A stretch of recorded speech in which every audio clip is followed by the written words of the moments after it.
বর্তমান সময়ে বলিউডের জনপ্রিয় নায়িকাদের মধ্যে অন্যতম একজন দিশা পাটানি। নিজের গ্ল্যামার, মেধা ও পরিশ্রম দিয়ে তিনি এখন বি টাউনের প্রতিষ্ঠিত একজন। তবে আজকের এই স্থানে পৌঁছানো মোটেও সহজ ছিল না দিশার জন্য, যা নিয়ে সম্প্রতি মুখ খুলেছেন তিনি। জানিয়েছেন ক্যারিয়ারের শুরুতে তাকে তার প্রথম চলচ্চিত্র থেকে বাদ দেওয়া হয়েছিল, তা সত্ত্বেও হাল ছাড়েননি এবং করে গেছেন কঠোর পরিশ্রম। দিশা পাটানি মডেল হিসাবে ক্যারিয়ার শুরু করেছিলেন। এরপর 2013 সালে ponds Femina Miss India Indore সুন্দরী প্রতিযোগিতায় রানার আপ হন। তারপর তামিল নায়ক বরুণ তেজের বিপরীতে তেলুগু সিনেমা লোফার দিয়ে আত্মপ্রকাশ করেন। স্যান্ডেলিনা সো রূপচর্চায় আভিজাত্য।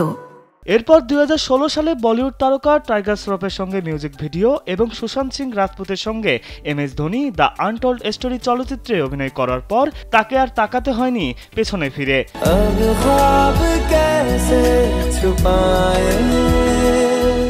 দিশা পাটানি সম্প্রতি তার ক্যারিয়ারের শুরু নিয়ে ইন্ডিয়া টুডেকে দেওয়া এক সাক্ষাৎকারে বলেন, আজকের এই অবস্থানে পৌঁছাতে মোটেও আমার জন্য সহজ ছিল না। ক্যারিয়ারের শুরুতে আমাকে নিয়ে একটি চলচ্চিত্র শুরু হওয়ার কথা ছিল, যা ছিল আমার চুক্তি হওয়া প্রথম সিনেমা, কিন্তু কোনো কারণ ছাড়াই তারা আমাকে সিনেমাটি থেকে বাদ দিয়ে দেয়। তারপর কাজটি আর করা হয়নি।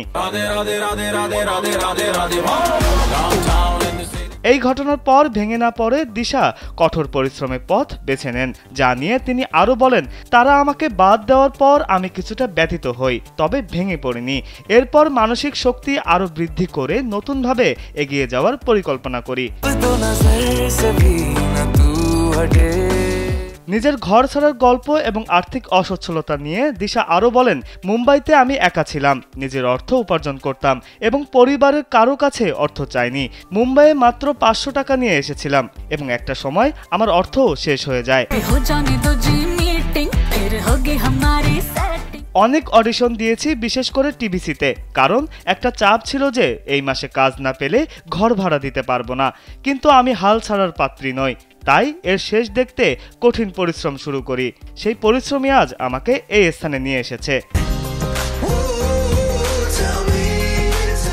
অভিনয় ছাড়াও দিশা পাটানি একজন দক্ষ নৃত্যশিল্পী এবং ফ্যাশন ইনফ্লুয়েন্সার। এছাড়া ইতোমধ্যেই তিনি বলিউডের বড় বড় প্রজেক্টে অভিনয় করে নিজের যোগ্যতার প্রমাণ রেখেছেন। বিনোদন ডেস্ক, কালবেলা।